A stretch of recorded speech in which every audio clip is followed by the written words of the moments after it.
حضرت ام الفضل نے کہا کہ بس بیان کرنے کے قابل نہیں ہے، مجھ میں بیان کرنے کی ہمت نہیں ہے۔ آپ نے پھر ارشاد فرمایا کہ چچی جان آخر بتائیے تو صحیح بات کیا ہے۔ پھر حضرت ام الفضل نے جو ہے یہ بات ارشاد فرمائی کہ میں نے آج خواب دیکھا ہے کہ آپ کے جسم اقدس کا کوئی ٹکڑا لے کر کے میری گود میں ڈال دیا گیا ہے۔ نبی پاک صلی اللہ علیہ وسلم نے ارشاد فرمایا ہے ام الفضل نے چچی جان یہ تو بہت پیارا خواب ہے، بہت اچھا خواب ہے، اس کی تعبیر یہ ہے کہ فاطمہ کے یہاں ایک اور لڑکا پیدا ہوگا۔ پہلے سے ایک اور ہے، حضرت امام حسن پہلے ہو چکے تھے، تو نبی پاک صلی اللہ علیہ وسلم نے کیا بیان فرمایا کہ فاطمہ کے یہاں ایک اور لڑکا پیدا ہوگا اور وہ تمہاری گود میں دیا جائے گا۔ سبحان اللہ سبحان اللہ۔ جب حضرت امام حسین پیدا ہوئے، نبی پاک صلی اللہ علیہ وسلم کو آپ کی جو ہے بشارت دی گئی کہ آپ کی بیٹی کے یہاں بیٹا ہوا ہے۔ ہمارے نبی لمبے لمبے قدموں کے ساتھ ایک سرعت کے ساتھ جلدی کے ساتھ جو ہے اپنی صاحبزادی کے گھر کی طرف روانہ ہوئے اور لا کر کے کہا کہ میرے بیٹے کو میری گود میں دو۔ اس وقت حضرت ام الفضل نے سفید کپڑے میں حضرت امام علی مقام رکھتے ہوئے تھے، آپ کو لے کر کے ہمارے نبی کی گود میں دیا۔ نبی پاک صلی اللہ علیہ وسلم نے آپ کے منہ میں جو ہے اپنی زبان رکھ دی۔ امام حسین پیدا ہوئے ہیں، ابھی یہ کہنے کے بالکل ابھی آپ کی پیدائش ہوئی ہے، کوئی چیز منہ میں نہیں گئی ہے، حتیٰ کہ ماں کا دودھ بھی آپ کے منہ کے اندر نہیں گیا۔ سب سے پہلے وہ چیز آپ کے دہنے مبارک کے اندر گئی ہے، آپ کے منہ مبارک کے اندر گئی ہے، نبی پاک صلی اللہ علیہ وسلم کی جو ہے زبان مبارک گئی ہے۔ امام حسین اسے چوس رہے ہیں اور اس میں سے گویا کے پانی نکل رہا، یہ پانی بھی وہ پانی تھا، اب حالانکہ وہ موجود نہیں ہے اس وجہ سے تھا، وہ پانی تھا جو کہ آئے آب زمزم سے بھی افضل ہے۔ نبی پاک صلی اللہ علیہ وسلم کی انگلیوں سے پانی نکلا، وہ پانی بھی آب زمزم سے افضل، اور آپ کی زبان مبارک سے جو پانی نکلا وہ بھی آب زمزم سے افضل۔ بس وجہ یہ ہے کہ آج وہ موجود نہیں ہے، تو آج جو موجود ہے پانی ان میں سب سے افضل آب زمزم ہے، لیکن یہ جو ہمارے نبی کی انگلیوں مبارک سے پانی نکلا، آپ کی زبان مبارک سے پانی نکلا، وہ تمام پانیوں میں حتیٰ کہ آب زمزم سے بھی افضل ہے۔ نبی پاک صلی اللہ علیہ وسلم نے اپنی زبان مبارک آپ کے منہ میں دی تو گویا کہ یہ اس بات کی دلیل ہو گئی کہ اب حسین کبھی دنیا میں جھوٹ نہیں بولے گا،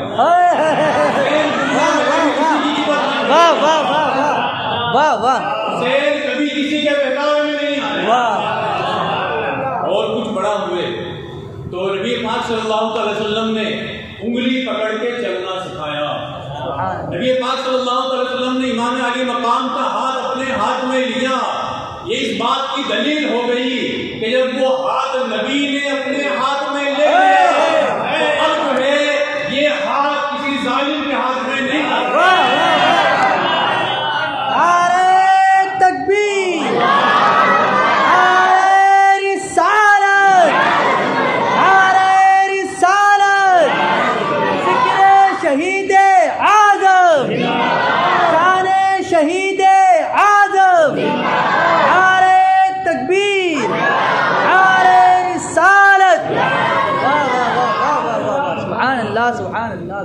امام حسین جی کے فضائل سے کچھ باتیں عام طور پہ جو حدیثیں مشہور ہیں ہم سنتے رہتے ہیں، میں کوشش کروں گا کہ ان سے بچتے ہوئے چلوں، کچھ باتیں آپ کو مل جائیں مجھ سے، یہاں سے کچھ لے کر کے ہم جائیں کہ ہمیں جو ہے کچھ ایک حدیث ہی ملی ہے یا کچھ یہ بات مل گئی اور اس سے جو ہے ہمیں کچھ اثر ہوا ہے، کچھ ملا ہے۔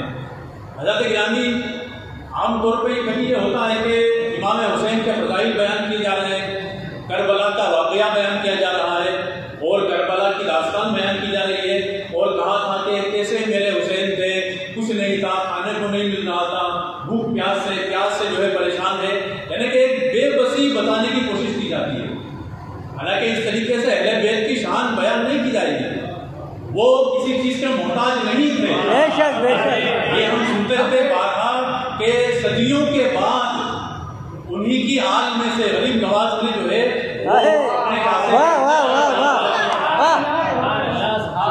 اللہ تو سبحان غریب اللہ. نواز سے، غریب نواز ان کے خاندان سے ہے نا، حسنی حسینی ہے، تو آپ دیکھیں کہ ان کا مقام اور مرتبہ تو کیا ہوگا.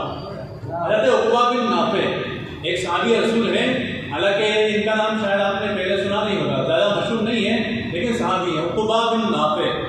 یہ لشکر لے کر کے افریقہ کے جنگلوں کی طرف گئے. افریقہ کے جنگلوں میں پھنسے تو حالت یہ ہو گئی کہ جو ہے کہیں ایسا نہ ہو کہ لشکر ہلاک ہو جائے. پیاس کی شدت بہت زیادہ بڑھ گئی. پیاس ایسا لگ رہا تھا کہ لشکر کہیں پانی کی وجہ سے ختم نہ ہو جائے، برباد نہ ہو جائے. حضرت عقبہ بن نافع نے کہا کہ ٹھیک ہے رک جاؤ 2 منٹ، کچھ لمحہ کے لیے رک جاؤ. آپ نے 2 رکعت نماز پڑھی اور اس کے بعد جو ہے نماز پڑھنے کے بعد آپ نے اپنے ہاتھ دعا کے لیے اٹھائے. ابھی آپ دعا کر رہے ہیں، دعا آپ کی ختم ہونے والی، اور آپ نے جو ہے اپنے ہاتھوں کو اپنے منہ پر پھیرا. اپنے منہ پر آپ اپنے ہاتھوں کو پھیر ہی رہے تھے، ابھی گویا کہ دعا بھی ختم نہیں ہوئی ہے صحیح طریقے سے. پاس میں آپ کا گھوڑا بندھا ہوا تھا، گھوڑے نے اسی وقت جو ہے ایڑ ماری، اس نے پیر مارا اور وہیں سے پانی کا چشمہ جاری ہو گیا. اور بعد میں وہ ماؤل فرس کے نام سے مشہور ہوا، یعنی کہ وہ پانی، وہ چشمہ جو کیا ہے گھوڑے کی مار سے جاری ہوا تھا. اب میں تھوڑی سی توجہ چاہتا ہوں آپ کی. حضرت عقبہ بن نافع صحابی رسول ہے، بلا شبہ اس میں کوئی شک نہیں ہے، اللہ کے رسول کے صحابی ہے، بہت بڑا مقام اور مرتبہ ہے آپ کا. لیکن عقبہ بن نافع وہ نہیں ہے جن کے بارے میں اللہ کے رسول نے فرمایا ہو کہ یہ جو ہے جنتی جوانوں کا سردار ہے. عقبہ بن نافع وہ نہیں ہے جن کو اللہ کے رسول جو ہے اپنے کندھے پر سوار ہو کر کے چلے ہوں. عقبہ بن نافع وہ نہیں ہے جن کے بارے میں جو ہے اللہ کے رسول نے فرمایا کہ یہ میرا حسین جو ہے میں ان سے بہت زیادہ محبت کرتا ہوں، جو ان سے محبت کرے گا وہ مجھ سے محبت کرے گا، اور جو مجھ سے محبت کرے گا وہ کہ اس نے اللہ تعالیٰ سے محبت کی. یہ عقبہ بن نافع وہ نہیں ہے. عقبہ بن نافع وہ بھی نہیں ہے جن کی منہ کے اندر جو ہے اللہ کے رسول نے اپنی زبان دی ہو، اللہ کے رسول کی زبان چومی ہو، اللہ کے رسول کے ہاتھ میں ہاتھ دیا ہو کربلا کے میدان میں. بلا شبہ میں امام حسین کی بات نہیں کر رہا ہوں. اگر امام حسین کے ہاتھ اٹھ جاتے تو آپ کا گھوڑا بھی اگر زمین پر پیر مار دیتا تو اس گھوڑے کے پیر کے نیچے سے کوئی چشمہ جاری ہوگا. امام حسین کی بات نہیں ہے، اگر آپ کا گھوڑا بھی پیر مار دیتا تو آپ اس کے نیچے سے چشمہ جاری ہو جاتا. اتنا بڑا مقام اور مرتبہ ہے ہمارے امام کا. اور آپ کربلا کا واقعہ پڑھیں گے، سنا ہوگا تو شاید یہ آپ نے دھیان دیا ہوگا. حضرت علی اصغر ہیں، دودھ پیتے بچے ہیں ابھی، لیکن کبھی امام علی مقام کی گود میں ہے، کبھی سیدہ زینب کی گود میں ہے، اور وہاں کربلا کے میدان میں ان کے لیے جھولا باندھا گیا. جھولا باندھا گیا ان کے لیے، جھولے کے اندر رکھا گیا، پالنا ٹائپ جو ہے وہ بنایا گیا، اس کے اندر ان کو رکھا گیا. مطلب کیا ہے، کبھی اس کی گود میں کبھی اس کی گود میں، کبھی جو ہے جھولے کے اندر. زمین پر ان کو نہیں لٹایا گیا، زمین پر نہیں لٹایا گیا. ان کو اندیشہ تھا کہ ان کے سگے دادا جو ہے حضرت اسماعیل علیہ السلام جب ان کو زمین پر لٹایا تو انہوں نے اپنی ایڑی ماری، آب زمزم جاری ہو گیا. آج پوتا جو ہے وہ اپنی ایڑیاں مارے.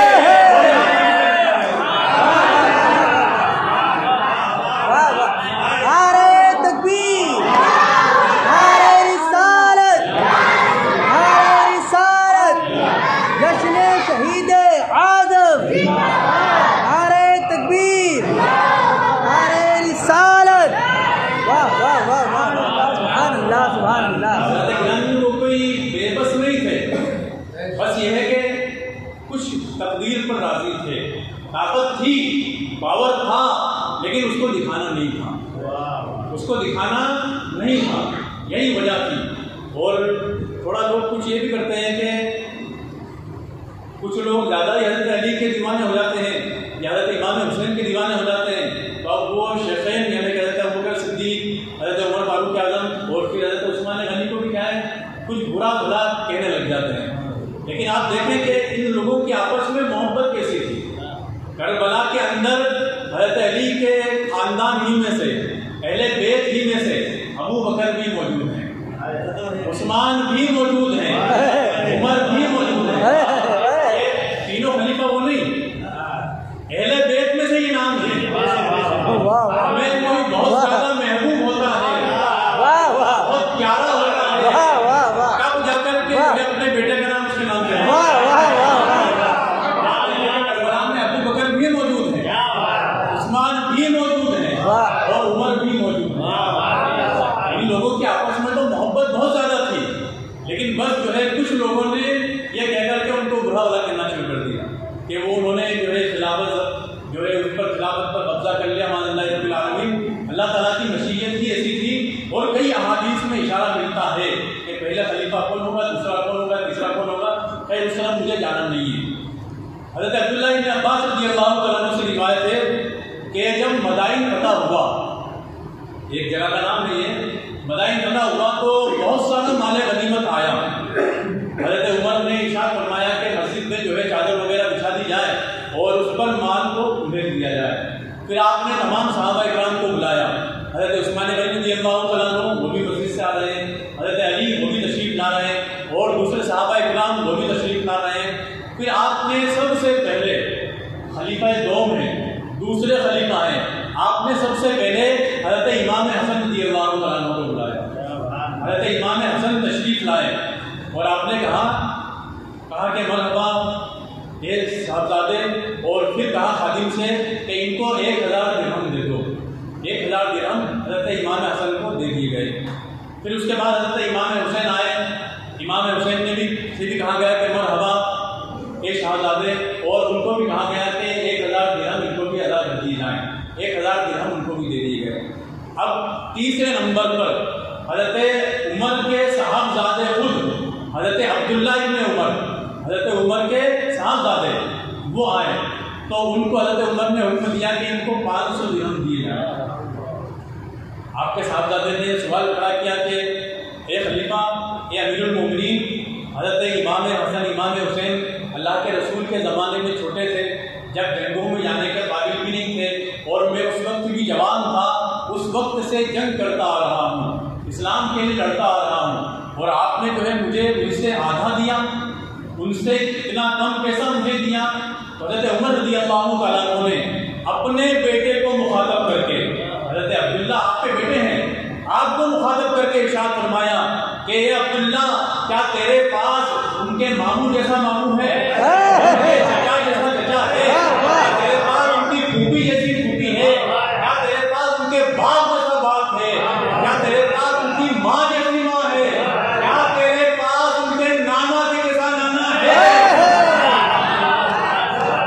اگر ان کے نانا کے جیسا نانا ہو تو اللہ تجھے بھی اتنا مان دے۔ سمجھ سکتے ہیں، سوچ سکتے ہیں کہ اہل بیت کا مقام اور مرتبہ کیا تھا۔ حضرت گرامی تو حضرت عمر کتنا زیادہ جو ہے وہ اہل بیت سے محبت کیا کرتے تھے، اس قدر آپ کو محبت تھی کہ حضرت علی کی شہزادی حضرت ام کلثوم سے حضرت عمر کا جو ہے نکاح ہوا، یعنی کہ آپ جو ہے حضرت عمر داماد علی بھی ہیں، حضرت علی کے داماد بھی ہیں، حالانکہ عمر کا کافی فرق تھا، لیکن حضرت عمر کی یہ خواہش تھی کہ میں اس خاندان سے جڑ جاؤں، اہل بیت سے میں بھی جڑ جاؤں، اس وجہ سے آپ کی صاحبزادی سے آپ نے جو ہے وہ نکاح فرمایا۔ حضرت گرامی امام حسین پر جتنا رویا گیا آج تک میرے خیال سے کسی اور کے لیے نہیں رویا گیا ہوگا۔ رونے والے وہ بات نہیں کر رہا ہوں میں، امام حسین کے لیے جتنا رویا گیا، اس میں غیر بھی شامل ہے جن کا ایمان تک نہیں ہے لیکن پھر بھی امام حسین کے لیے روتے ہیں، تو جتنا آپ کے لیے رویا گیا اتنا جو ہے شاید کسی کے لیے نہیں رویا گیا۔ بالآخر یہ ہوا کہ کربلا میں پورا قافلہ جو ہے وہ برباد ہو گیا، وہ پورا قافلہ اڑ گیا، سب نے اپنی جانیں دے دی۔ آج ہم پر تھوڑی سی مصیبت آتی ہے، تھوڑا سا پیسے کا جو ہے خسارہ ہو جاتا ہے یا کوئی تکلیف آتی ہے تو ہم جو ہے فوراً شکوہ کی زبان دراز کر دیتے ہیں، شکوہ شکایت ہماری زبان پر آ جاتا ہے، پروردگار عالم کیا نہیں دکھا، یہ الفاظ ہی ہوتے ہیں اس کے، میں نقل کر رہا ہوں، یا جو ہے کسی کا جوان بیٹا مر گیا تو اب عورتیں زیادہ جاہل ہوتی ہے، وہ کہتی ہے پروردگار عالم دو دوسرے بھی بیٹے تو تھے، کیا میرے ہی بیٹا دکھا تھا؟ ہم یہ نہیں سمجھتے کہ وہ دیا اللہ تعالیٰ ہی نے تھا، اللہ تعالیٰ ہی نے دیا تھا اس بیٹے کو، اب دیکھیں امام حسین کو، امام حسین کی زندگی سے یہ چیزیں لینے کے لائق ہے۔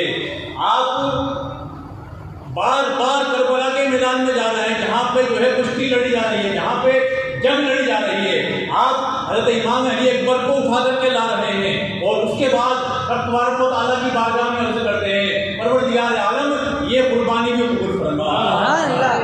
حضرت قاسم کو لا کر کے پھر بارگاہ الہی میں عرض کرتے ہیں رب قدیر یہ قربانی بھی قبول فرما۔ اپنے صاحبزادگان کو، اپنے بھتیجوں کو لا کر کے پھر یہ عرض کرتے ہیں پروردگار عالم اس قربانی کو بھی قبول فرما۔ حضرت علی اصغر چھوٹے سے بچے، ان کو بھی تیر لگا، آپ نے ان کو بھی لیا، پروردگار عالم یہ ننھی سی جان کی قربانی کو بھی اپنی بارگاہ میں قبول فرما۔ یہ سیکھنے کے قابل ہے بات کہ کوئی مصیبت آئے یا کچھ ہو جائے تو ہمیں اللہ تعالیٰ سے شکوہ شکایت نہیں کرنا چاہیے۔ غرض کہ حضرت امام حسین کو بھی شہید کر دیا گیا، سر نیزے پر بلند کیا گیا، سر نیزے پر بلند ہوا، یہ سب ہم نے سنا ہے۔ لیکن آپ دیکھیں کہ امام علی مقام کے ہاتھ کا تذکرہ ہمیں کہیں نہیں ملتا ہے کہ آپ شہید ہو گئے اس کے بعد آپ کے ہاتھ کا کیا ہوا یا ہاتھ کا کہاں گئے۔ حالانکہ اس نے ان لوگوں نے صرف شہید ہی نہیں کیا تھا بلکہ جو ہے لاشوں پر گھوڑے دوڑائے گئے ہیں، لاشوں کو گھوڑوں سے روندا گیا ہے، اتنا تک ان لوگوں نے ظلم کیا ہے کہ جو ہے لہو لہان اور بہت یہ کہنے کے بہت خراب خستہ حال جو ہے وہ لاشوں کی ہو گئی تھی۔ لیکن جو ہے امام کے کسی بھی تاریخ کی کتاب اٹھا کر دیکھ لیں، آپ ہسٹری کو اٹھا کر کے دیکھ لیں، کہیں جو ہے ہاتھ کا ذکر ہمیں نہیں ملتا ہے۔ ورنہ اب یہ دیکھیں آپ کے اللہ تبارک و تعالیٰ نے امام علی مقام کے ہاتھ کو بھی جو ہے وہ پوشیدگی کے اندر رکھا، کیونکہ ہو سکتا تھا کہ یزید بعد میں جو ہے وہ مردہ ہاتھ بھی لے لے اور کہنے کہ دیکھو چلو زندگی میں ہاتھ نہیں دیا لیکن جو ہے مرنے کے بعد تو میرے ہاتھ میں ہاتھ دے دیا۔ تو جب امام علی مقام نے اپنی زندگی میں اپنا ہاتھ باطل کے ہاتھ میں نہیں دیا، یزید کے ہاتھ میں نہیں دیا، اور اللہ تبارک و تعالیٰ نے امام حسین کی شہادت کے بعد آپ کی عظمت کا پہرا یہ دیا کہ آپ کے ہاتھ کی حفاظت فرمائی کہ وہ ہاتھ مقدس جو ہے وہ اب یزید کے ہاتھ میں نہیں لگ پایا۔ ذات گرامی یہ اللہ تبارک و تعالیٰ نتیجہ دیتا ہے۔ اور جب آپ کے یہ کہہ رہے کہ سر مبارک بلند ہوئے تو ابھی شعر میں ہم نے سنا اللہ تبارک و تعالیٰ نے اور جو ہے آپ کی قدر و شان بلند فرمائی، اس سے ختم نہیں ہوئی، یا جو ہے آپ ذلت اور رسوائی میں نہیں گئے بلکہ اللہ تبارک و تعالیٰ نے اور بلند و بالا مرتبہ عطا فرمایا۔ حدیث مبارکہ وہ ہم نے 12 سنی ہے لیکن چھوٹی سی ہے، شاید حضرت حذیفہ بن یمان اللہ کے رسول کے صحابی ہیں، انہوں نے ایک دن اپنی والدہ سے اجازت چاہی کہ والدہ مجھے اجازت دیں کہ میں نبی پاک صلی اللہ علیہ وسلم کی بارگاہ میں جا کر کے مغرب کی نماز ادا کروں اور میں اپنے لیے بھی ان سے دعا کے لیے عرض کروں گا اور آپ کے لیے بھی دعا کے لیے عرض کروں گا۔ حضرت حذیفہ بن یمان یہ صحابی رسول ہیں اور اللہ کے رسول کے رازدار ہیں، اللہ کے رسول کے رازدار ہیں، ان کو ساری باتیں معلوم تھی۔ منافق کون کون ہیں وہ دوسرے صحابہ کو نہ معلوم ہو لیکن حضرت حذیفہ بن یمان کو معلوم تھا کہ یہ منافق ہے، وہ منافق ہے، فلاں منافق ہے، کیونکہ اللہ کے رسول نے ان کو سب بتا رکھا تھا۔ حد یہ ہو گئی تھی کہ اللہ کے رسول کی اس دنیا سے پردہ فرمانے کے بعد صحابہ اکرام حضرت حذیفہ بن یمان کو دیکھتے کہ یہ اگر نماز جنازہ پڑھ رہے ہیں تو صحابہ اکرام پڑھنے لگ جاتے ہیں، اور اگر حذیفہ بن یمان نے نماز جنازہ نہیں پڑھی ہے تو صحابہ اکرام بھی نہیں پڑھتے کہ ان کو معلوم ہوگا کہ یہ منافق ہے، اللہ کے رسول کے رازدار ہیں۔ اب یہاں پہ تھوڑی سی بات میں عرض کر دوں، کہتے ہیں عمر فاروق اعظم رضی اللہ تعالیٰ عنہ، دیکھیں آپ خوف خدا، اللہ کا خوف، حالانکہ وہ لوگ گناہ نہیں کرتے تھے، معصوم بھی نہیں تھے، یہ بھی نہیں کہہ رہا، لیکن گناہ سے بچتے تھے وہ لوگ، لیکن پھر بھی خوف خدا کس قدر تھا ان کے اندر۔ حضرت عمر اپنے دورہ خلافت میں حضرت حذیفہ بن یمان کے گھر پر تشریف لے گئے، آپ نے دستک دی، اندر سے حضرت حذیفہ بن یمان آئے اور کہا یا امیر المومنین اگر کچھ کام تھا تو مجھے طلب کر لیا ہوتا، میں آ جاتا بارگاہ میں۔ تو حضرت عمر نے ارشاد فرمایا کہ نہیں، کام مجھے ہے۔ اس سے یہ سبق ملتا ہے کہ یا اس کو بلا کے لا، اس کو بلا کے لا، تو یا نہیں، ہمیں کام ہے تو ہمیں چل کر کے جانا چاہیے۔ امیر المومنین ہیں، خلیفۃ المسلمین ہیں، وہ تو ہم بادشاہ نہیں کہتے، ان کو بادشاہ سے بڑا مقام ہے ان کا، لیکن جو ہے گھر پر چل کر کے آ رہے ہیں اور جو ہے کہہ رہے ہیں کہ بیٹھو. حضرت حذیفہ کو بٹھایا اور پھر حضرت حذیفہ سے عرض فرمایا آپ نے کہ حذیفہ جو اللہ کے نبی نے آپ کو منافقوں کی لسٹ دی ہے ان کے نام بتائے ہیں. اے حذیفہ ذرا بتاؤ تو صحیح کہیں ان میں عمر کا نام تو نہیں ہے. حالانکہ ایسی بات کچھ نہیں تھی لیکن خوف خدا آپ دیکھیں اللہ کا خوف کتنا تھا ان لوگوں کے اندر. تو خیر یہی حضرت حذیفہ بن یمان ہیں. اب اپنی والدہ سے اجازت لے کر کے اللہ کے نبی کی بارگاہ میں پہنچے. مغرب کی نماز ادا کی اللہ کے نبی کے پیچھے. اللہ کے نبی وہیں تشریف رکھے رہے یہاں تک کہ عشاء کی نماز کا وقت ہو گیا. عشاء کی نماز ادا کی پھر اللہ کے رسول اپنے حجرے کی طرف جانے لگے. پیچھے پیچھے حضرت حذیفہ بن یمان بھی جو ہے آپ کے جانے لگے. اللہ کے رسول کو ایسا لگا کہ کوئی پیچھے آ رہا ہے تو پہلے آپ نے ارشاد فرمایا کون, پھر فرمایا کہ کون, حذیفہ. میں نے پہلے پوچھا اور پھر ارشاد فرما دیا کہ کون, حذیفہ. میں نے کہ حذیفہ. آپ نے پوچھا نہیں کہ کون آ رہا ہے. پھر جو ہے آپ نے ارشاد فرمایا کہ اللہ تعالیٰ تمہاری بھی مغفرت فرمائے اور تمہاری ماں کی بھی مغفرت فرمائے. یہ علم غیب یہاں سے پتہ چلتا ہے. حضرت حذیفہ بن یمان آئے تھے اس لیے اللہ کے رسول نے وہ کچھ عرض کرتے اس سے پہلے ارشاد فرما دیا کہ جاؤ اللہ تمہاری بھی مغفرت فرما دے اور تمہاری والدہ کی بھی مغفرت فرما دے. پھر اس کے بعد اللہ کے رسول نے ارشاد فرمایا کہ حذیفہ یہ فرشتہ دیکھ رہے ہو, یہ فرشتہ آج سے پہلے کبھی بھی زمین پر نہیں آیا. یہ فرشتہ آج آیا ہے, مجھ سے اس نے سلام عرض کیا ہے اور ایک خوشخبری دی ہے. یہ فرشتہ کہتا ہے اے نبی پاک صلی اللہ علیہ وسلم فاطمہ الزہرا رضی اللہ تعالیٰ عنہا یہ جنتی عورتوں کی سردار ہے اور حسن اور حسین جنتی جوانوں کے سردار ہیں. حضرات گرامی تو ان شہزادگان کا یہ مرتبہ ہے, ہم کیا سمجھیں گے ان کو. حضرات گرامی حدیث مبارکہ بہت زیادہ ہے. حضرت علی رضی اللہ تعالیٰ عنہ خود ارشاد فرماتے ہیں کہ حسن سینہ سے لے کر کے اوپر تک, ترمذی شریف کی حدیث ہے کہ سینہ سے لے کر کے سر تک جو ہے نبی کریم صلی اللہ علیہ وسلم سے مشابہت رکھتے تھے. اور حسین یہ سینہ سے لے کر کے نیچے پاؤں تک نبی پاک صلی اللہ علیہ وسلم سے جو ہے مشابہت رکھتے تھے. گویا کہ جب ہم دونوں شہزادوں کو کھڑا کر دیتے ہیں, دونوں کو ساتھ میں ملا کر کے کھڑا کرتے ہیں تو ایک تصویر مصطفیٰ ابھر کر کے ہمارے سامنے آتا ہے. اسی وجہ سے اسی حدیث کو نظر میں رکھ کر کے اعلیٰ حضرت نے ارشاد فرمایا معدوم نہ تھا سایہ شاہ ثقلین, معدوم نہ تھا سایہ شاہ ثقلین. سایہ شاہ ثقلین ہے کہ نبی پاک صلی اللہ علیہ وسلم. یہ معلوم ہے ہمیں کہ ہمارے نبی کا سایہ نہیں تھا, لیکن نہیں تھا ختم تھا ایسا نہیں ہے. حضرت فرماتے ہیں کہ معدوم نہ تھا سایہ شاہ ثقلین, اس نور کی جلوہ گاہ تھی ذات حسنین.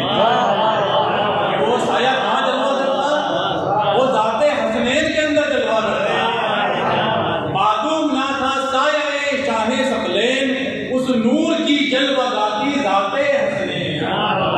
تمثیل نے اس نور کے دو حصے کیے, تمثیل نے اس نور کے دو حصے کیے, آدھے سے بنے حسن آدھے سے بنے.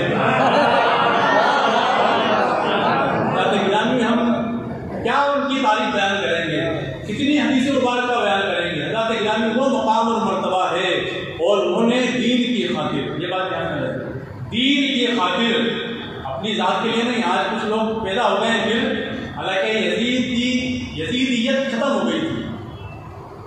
کربلا میں کیا ہوا کہ اہل بیت کا پورا قافلہ, اہل بیت کا پورا خاندان یہ جو ہے کہہ لیں کہ سب شہید ہو گئے. خواتین بچی تھی, حضرت امام زین العابدین بچے تھے, سب شہید ہو گئے. اب سننے میں, دیکھنے میں, پڑھنے میں یہی آتا ہے کہ امام حسین والے ہار گئے ہے نا, اور یزید جیت گیا. لیکن آپ دیکھیں تو امام حسین کی یہ وہ ہار تھی کہ یزید پہ بہت بھاری پڑ گئی. یہاں تو حسین ہارے لیکن حسینیت جیت گئی. ادھر یزید جیتا لیکن یزیدیت ختم ہو گئی. اس کے 14 بیٹے تھے یزید کے, لیکن جو ہے آج دنیا کے اندر کسی بھی کونے کے اندر جو ہے وہ یزید کی نسل کا ایک بھی آدمی کوئی نہیں بتا سکتا. یزید کی جو ہے نسل ہی ختم ڈاکٹر اقبال نے اسی لیے کہا تھا حد ہی نہیں حسین تیرے انتقام کی، حد ہی نہیں حسین تیرے انتقام کی، لفظ یزید گالی سے بدتر بنا دیا۔ گالی سے بدتر جو ہے لفظ یزید ہو گیا، حالانکہ اس سے پہلے صحابہ اکرام کے نام ہوا کرتے تھے۔ یزید جو ہے صحابہ اکرام کے نام ہیں کئی کے، حدیث بھی آج ہم پڑھیں گے تو اسناد کے اندر کئی صحابہ کے نام جو ہے یزید آتے ہیں، لیکن اس کے بعد واقعہ کربلا کے بعد جو ہے پھر یزید نام نہیں رکھا۔ اور آج یہ اتنا ہو گیا کہ اگر ہم بڑے کی بات چھوڑیں بچے کو بولتے ہیں یزید تو وہ جو ہے ہمیں برا بلا کرے۔ تو ڈاکٹر اقبال نے اسی کو کہا کہ لفظ یزید گالی سے بدتر بنا دیا۔ بظاہر جو ہے حسین ہارے لیکن حسینیت زندہ ہو گئی، حسین ہار کر بھی جو ہے جیت گئے اور یزید جیت کر بھی جو ہے وہ ہار گیا۔ ایک مرتبہ دوسرے بات پڑھیں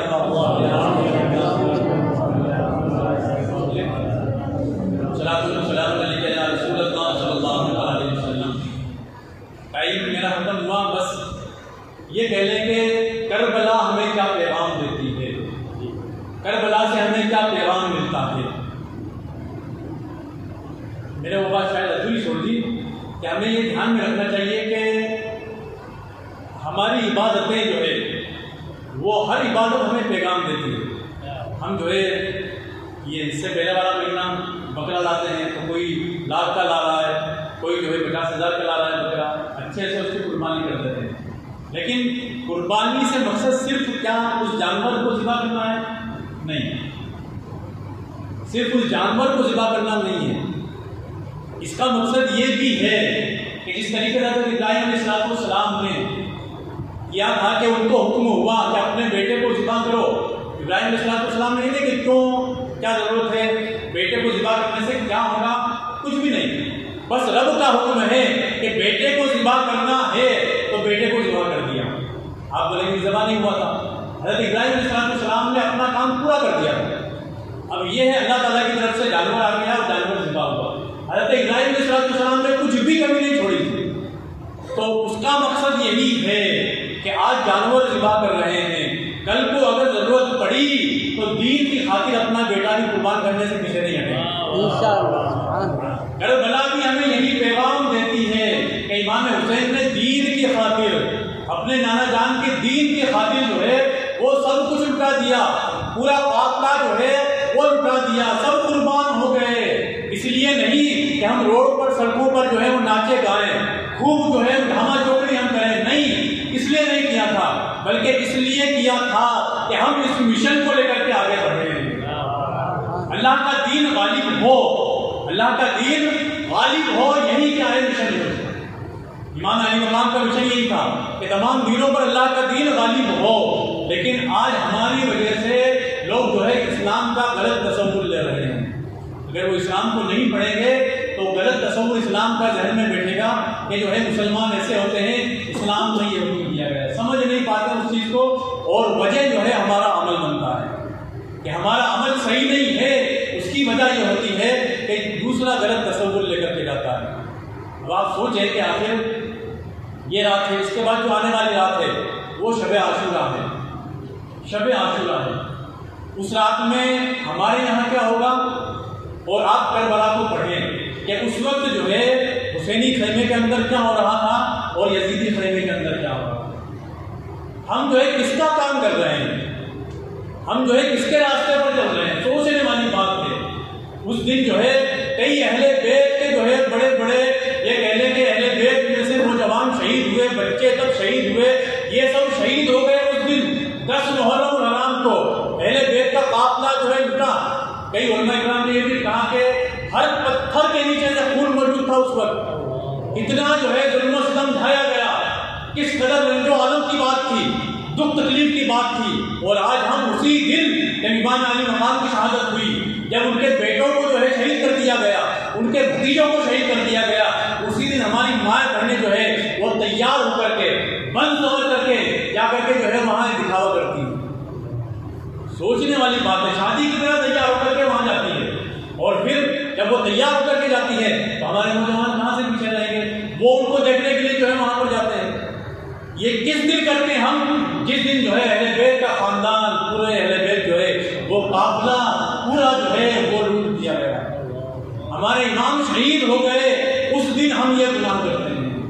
حضرت گرامی سوچنے والی بات ہے. ہم غور کریں, پڑھے تو صحیح آخرکار کہ ان سب چیزوں کا اصل مقصد کیا تھا.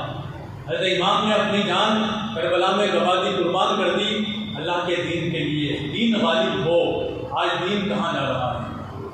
ایک چھوٹے سے سوال میں اپنی تقریر ختم کرتا ہوں. ہم ایک دن میں 24 گھنٹے جیتے ہیں. ہم نے کتنے گھنٹے دین کو دیے؟